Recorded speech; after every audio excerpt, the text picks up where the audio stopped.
Hello बच्चों, welcome to new lecture of class 9th geometry. पिछले class में हम लोगों ने पढ़ा था बहुत ही फंडामेंटल स्टेटमेंट के बारे में। ज्योमेट्री का यूक्लिड ज्योमेट्री का बड़ा ही इंपॉर्टेंट टर्म था। उसके बिना ज्योमेट्री को समझना मुश्किल है। उसमें हम लोगों ने देखा था कि क्या है एक्सियम्स, क्या है पोस्टुलेट्स, क्या है कॉरोलरी। तो इन सबके विषय में ऑलरेडी हम लोगों ने पढ़ रखा है। एक ब्रीफ रिकैप करते हैं कि फर्स्ट क्लास में हम लोगों ने देखा था स्टेटमेंट के बारे में कि स्टेटमेंट क्या होता है। ज्योमेट्री में स्टेटमेंट का मतलब है ऐसा कोई सेंटेंस, ऐसा कोई speech that can be judged true और फॉल्स। ऐसा कोई भी सेंटेंस जिसे ये जज किया जा सके कि वो या तो ट्रू है या फॉल्स है। जैसा कि हम कहते हैं कि sum of all angles of a triangle is 180 degree. किसी त्रिभुज के तीनों कोणों का योग 180 डिग्री होता है। ये एक सेंटेंस बोल दिया गया। तो या तो ये सेंटेंस सही होगा या गलत होगा।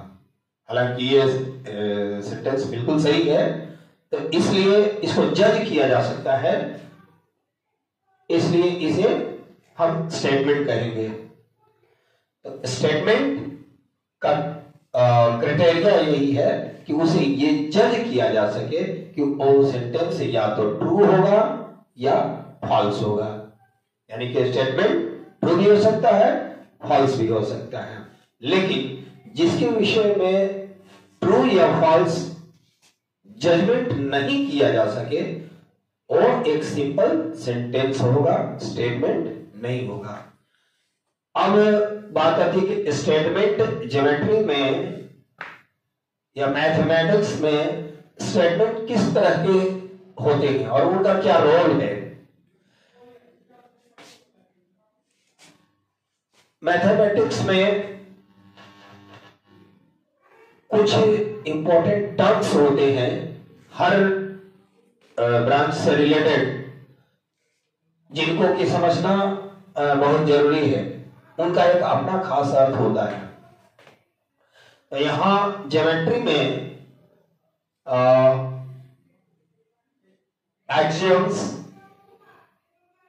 पोस्टुलेट्स, थ्योरम और कॉरोलरी, ये चार चीजें एक सीक्वेंस में हमें जानना होगा। सब एक दूसरे से कोरिलेटेड है। एक्सियम्स और पोस्टुलेट्स तो लगभग सेम है, सेम अर्थ रखते हैं कि इनको कोई अपने आप में ये सिद्ध होते हैं, इनको सिद्ध करने की आवश्यकता नहीं होते हैं। These statements are already proved. इनको सिद्ध करने की आवश्यकता नहीं होती है, वो एक्सियम होते हैं।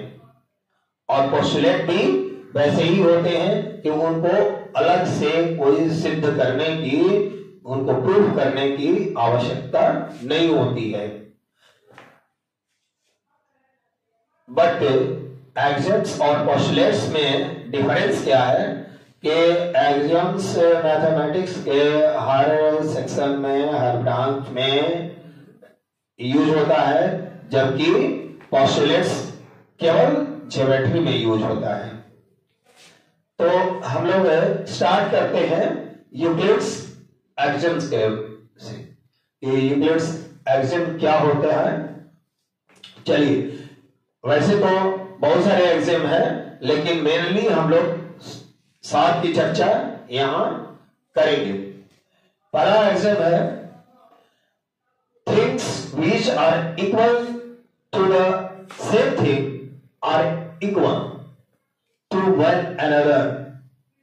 यहां कहा जा रहा है कि things which are equal to the same thing, दो ऐसी कोई चीजें हैं, कोई दो क्वांटिटी है ऐसे जो कि किसी तीसरे के इक्वल है सेपरेटली, तो क्या होगा कि ये भी आपस में इक्वल होंगे। जैसे कि हम ये कहें कि यदि A बराबर है C के और B बराबर है C के, तो हम कह सकते हैं कि A बराबर B होगा। क्या बोले कि थिंग्स मतलब एक A एंड B, दो कोई क्वांटिटी ले लें या कोई वस्तु ले लें, तो A बराबर है C के, B बराबर है C के, यानी कि सेम थिंग C के इक्वल है A B और इक्वल है C B के भी। तो इस कंडीशन में A और B भी आपस में इक्वल होंगे। ये एक्सियम है, इस बहुत मामूली सी बात है, लेकिन ऐसा नहीं कि अब इसको अलग से प्रूफ करने की आवश्यकता। ये प्रथम दृष्टा में, फर्स्ट ऑब्जर्वेशन में ही ये कोई भी कह सकता है कि नहीं ये तो बात सही है, इसको अलग से कोई प्रूफ करने की आवश्यकता नहीं होती है। तो इस तरह से पहला एक्सियम हो गया कि things A and B are equal to the same thing,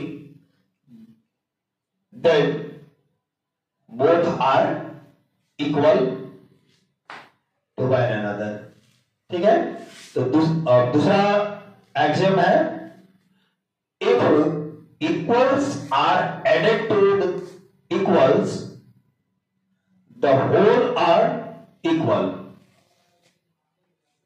यह क्या कहा गया कि यदि इक्वल अमाउंट किसी इक्वल क्वांटिटी में जोड़ दिए जाए, जैसे कि हम ये कह रहे हैं कि एक है क्वांटिटी A और एक है, यदि A बराबर है B के, ऐसे करते हैं A बराबर है B के और दोनों में C ऐड कर दिया जाए, C ऐड कर दिया जाए, तो इस तरह से जो मिलेगा A प्लस C बराबर होगा B प्लस C के। यानी कि जब इक्वल अमाउंट ऐड कर दिए जाएंगे दो इक्वल क्वांटिटी में, देन इस तरह से जो होल क्वांटिटी हो बनेगा वो भी इक्वल होगा आपस में। ये बात स्पष्ट हो गई। If equals are added to equals, यानी सेम अमाउंट अगर बराबर में, इसको हम लोग ऐसे भी समझ सकते हैं, एक तराजू है जो कि उसका एकदम पलड़ा बिल्कुल बराबर है, बैलेंस है।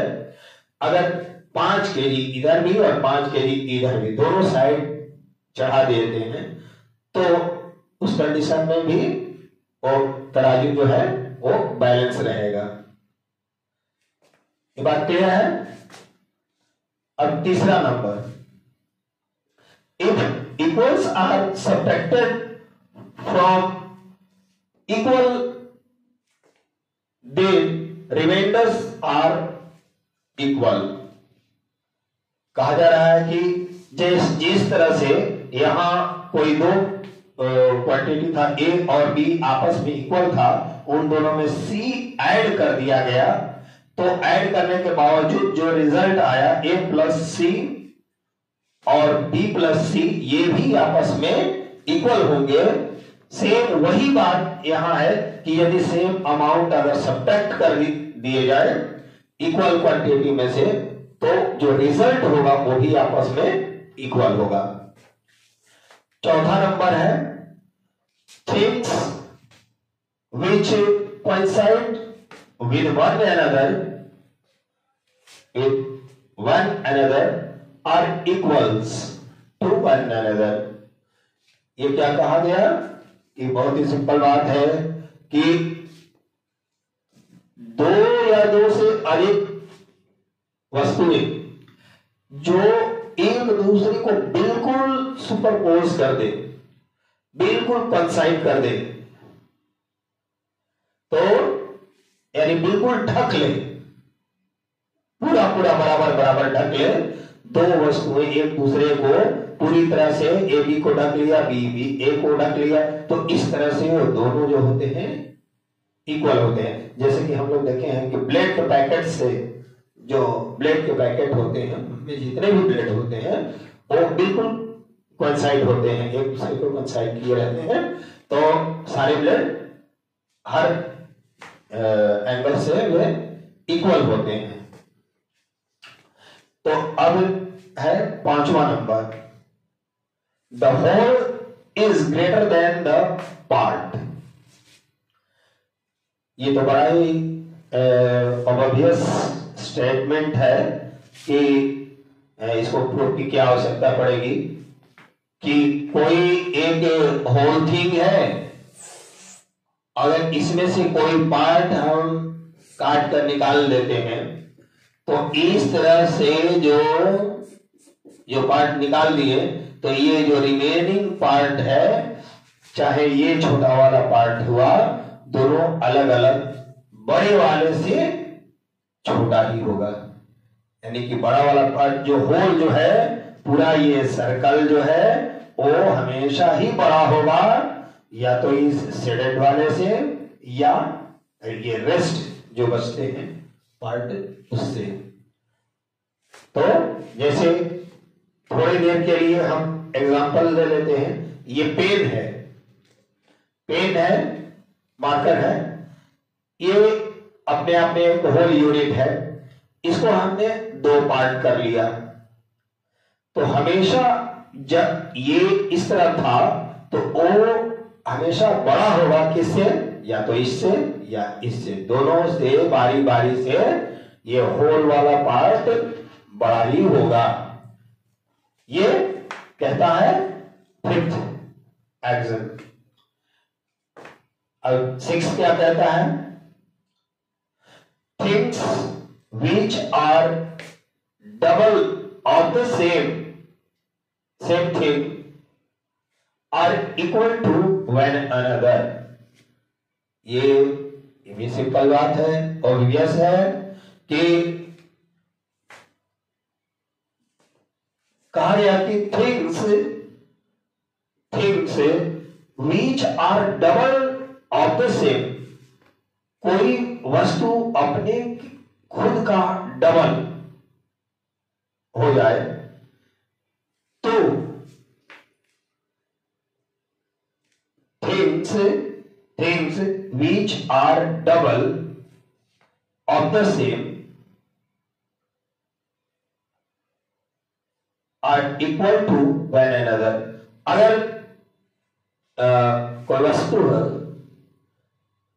कि डबल अगर कर दे तो वो उसका दोनों पार्ट जो है वो आपस में इक्वल होगा, या कहें कि दो इक्वल थिंग्स को अगर दोनों को डबल कर दे तो वो डबल वाला पार्ट भी आपस में इक्वल होगा। और last one, things which are halves of the same are equal। यहां दो थिंग्स है, अगर उनको स्वयं का हाफ कर दिया जाए, दो इक्वल थिंग है, अगर उसे स्वयं का हाफ कर दिया जाए तो वो हाफ भी आपस में इक्वल होंगे। चाहे कोई ऑब्जेक्ट है जो कि अपने का हाफ है, उसका आधा कर देते हैं तो दोनों पार्ट बिल्कुल इक्वल होंगे। एक को 1/2 और 1/2 में डिवाइड कर दिए तो दोनों 1/2 इक्वल होगा। तो इस तरह से हम लोगों ने एक्सियम्स को देखा कि 7 एक्सियम है। अब इसके बाद पोस्टुलेट की बारी है। तो बच्चों आप इसका स्क्रीनशॉट ले लीजिए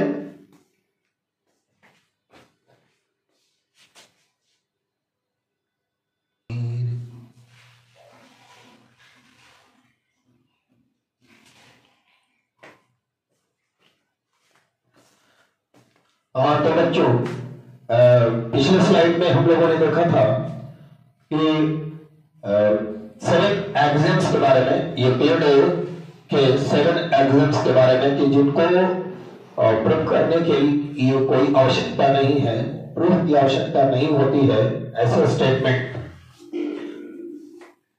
और वो स्टेटमेंट मैथ के किसी पार्ट में यूज किए जाते हैं, बट ये यूक्लिड्स 5 पोस्टुलेट्स आप देखेंगे जो कि ओनली यूज्ड इन ज्योमेट्री, ये केवल ज्योमेट्री में यूज किए जाते हैं और इन्हें भी कोई प्रूफ की आवश्यकता नहीं होती है। तो चलिए इन स्टेटमेंट्स को देखते हैं कि क्या है। इन्हीं के सहारे ज्योमेट्री के आगे जितने भी थ्योरम पढ़ेंगे, कोरोलरी पढ़ेंगे या इस पर सम्स करेंगे, वो सभी बेस्ड अपॉन दीज 5 पोस्टुलेट्स। पहला पोस्टुलेट है a straight line may be drawn from any point to any other point। इसका क्या मतलब हुआ कि प्लेन में किसी एक पॉइंट से किसी दूसरे पॉइंट तक स्ट्रेट लाइन खींची जा सकती है।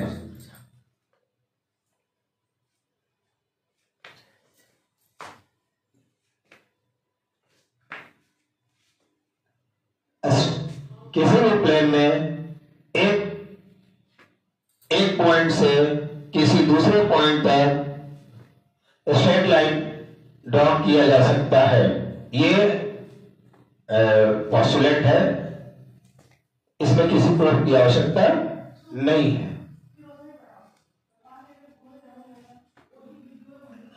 A terminated line can be produced indefinitely। अगर कोई प्लेन में टर्मिनेटेड लाइन है यानी लाइन सेगमेंट है तो उसको इनफाइनाइटली प्रोड्यूस किया जा सकता है दोनों डायरेक्शन में, या आगे या पीछे, कहीं भी उसको उसी डायरेक्शन में प्रोड्यूस किया जा सकता है तो इनफाइनाइटली। तीसरा है a circle can be drawn with any center and any radius। किसी प्लेन में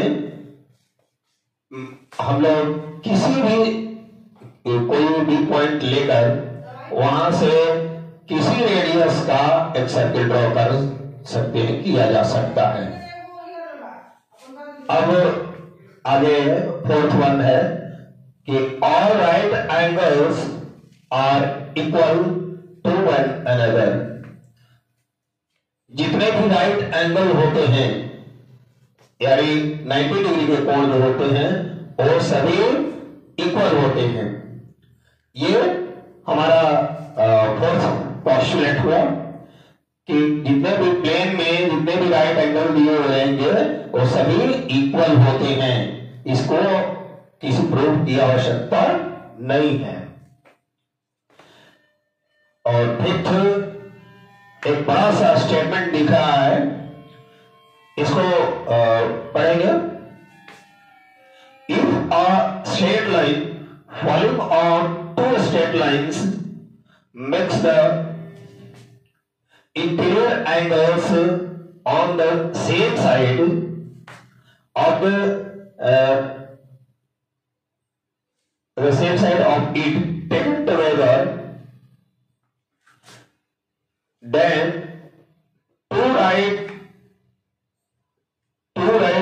angles or less than two right angles on the same side,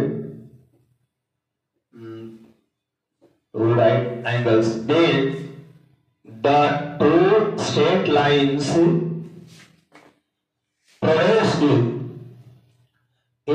produced indefinitely met on the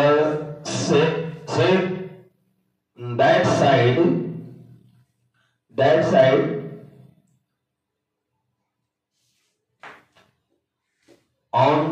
which the angles taken together are less than two right angles।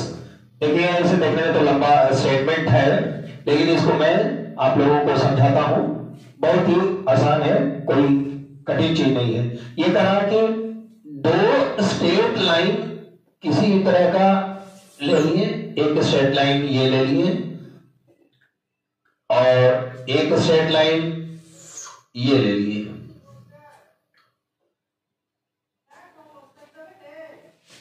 Straight line ऐसे हमने ले लिया और एक straight line ऐसे दोनों पर fall कर रहा है, ये एक स्ट्रेट लाइन है।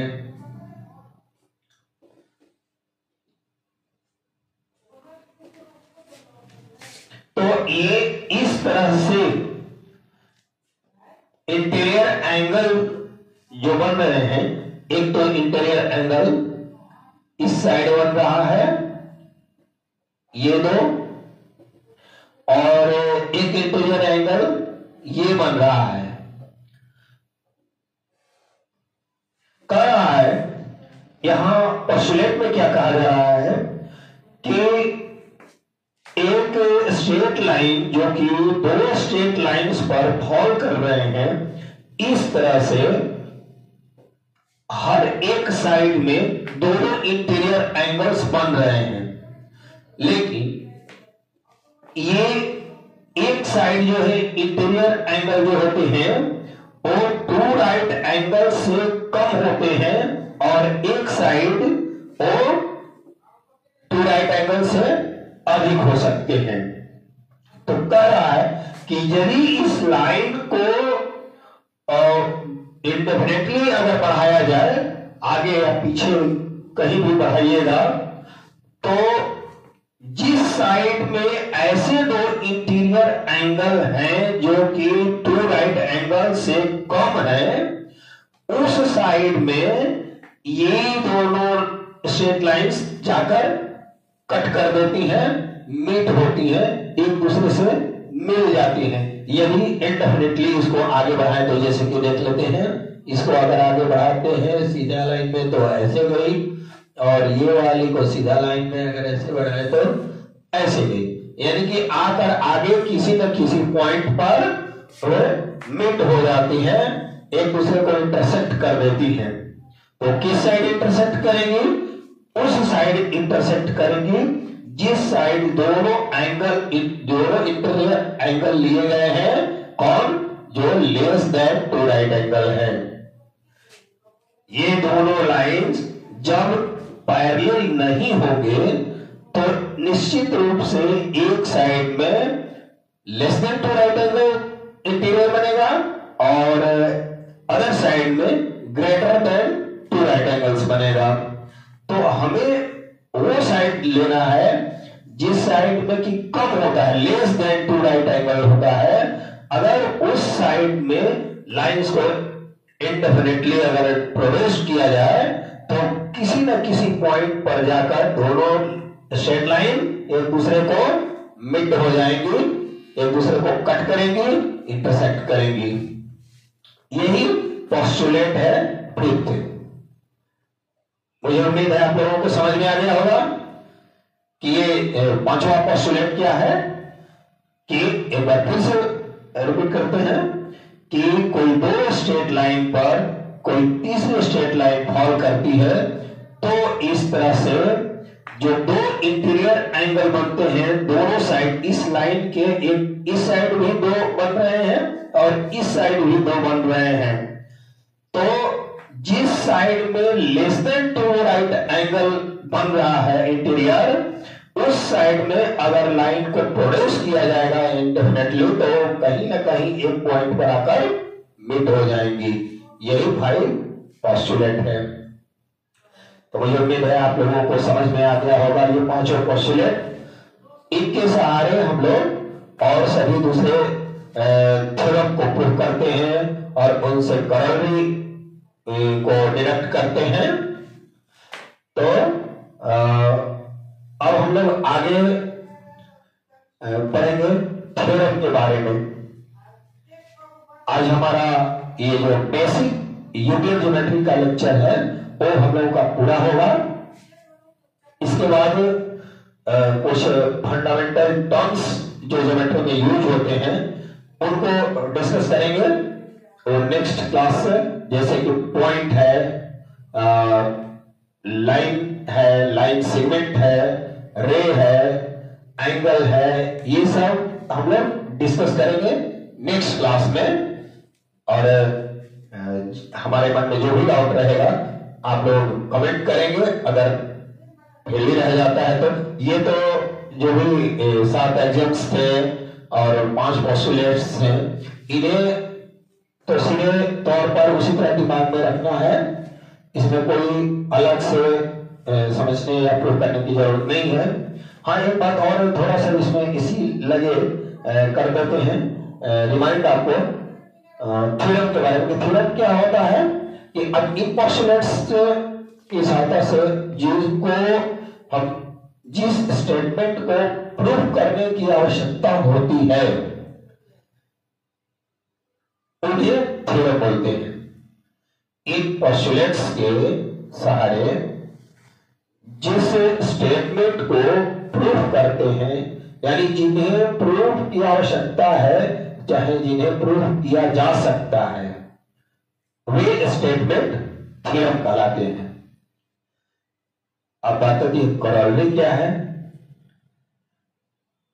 कॉरोलरी किसी ऐसे ट्रुथ, थ्योरम के ऐसे ट्रुथ जिनको डिडक्ट किया जा सकता है, वो कॉरोलरी होते हैं। थ्योरम जो है जैसे उसका एग्जांपल हम समझ सकते हैं कि कोई sum of the all 3 angles of a triangle are 180 degree, चाहे sum of all 4 interior angles of a quadrilateral is 360 degree. तो ये सब थ्योरम है, इन्हें प्रूव किया जा सकता है। तो आगे हम लोग नेक्स्ट क्लास में पढ़ेंगे कुछ फंडामेंटल टर्म्स ज्योमेट्री से रिलेटेड, और उसके बाद हम लोग थ्योरम और कुछ क्वेश्चन को डिस्कस करेंगे जैसा कि आपके सिलेबस में मिलेगा। तो स्टूडेंट्स, मैं ये चाहूंगा कि आप वीडियो को देखते रहें लगातार और लगातार कमेंट करें कि आपको क्या चाहिए। आपकी जो डाउट्स हैं वो हम तक पहुंचे, हमें समझ में। ऐसे तो मैं अपने आप से कोशिश करता हूं कि बगैर पूछे ही आपकी सारी समस्याओं को, सारे डाउट्स को पहले ही क्लियर कर दें। फिर भी अगर कुछ रह जाती है तो मैं उसे आगे कोशिश करूंगा पूरा करने की। आप कमेंट करते रहें और वीडियो देखें और लाइक और शेयर भी करते रहें, कि जिससे कि मुझे प्रोत्साहन भी मिलता रहे। चलिए, धन्यवाद।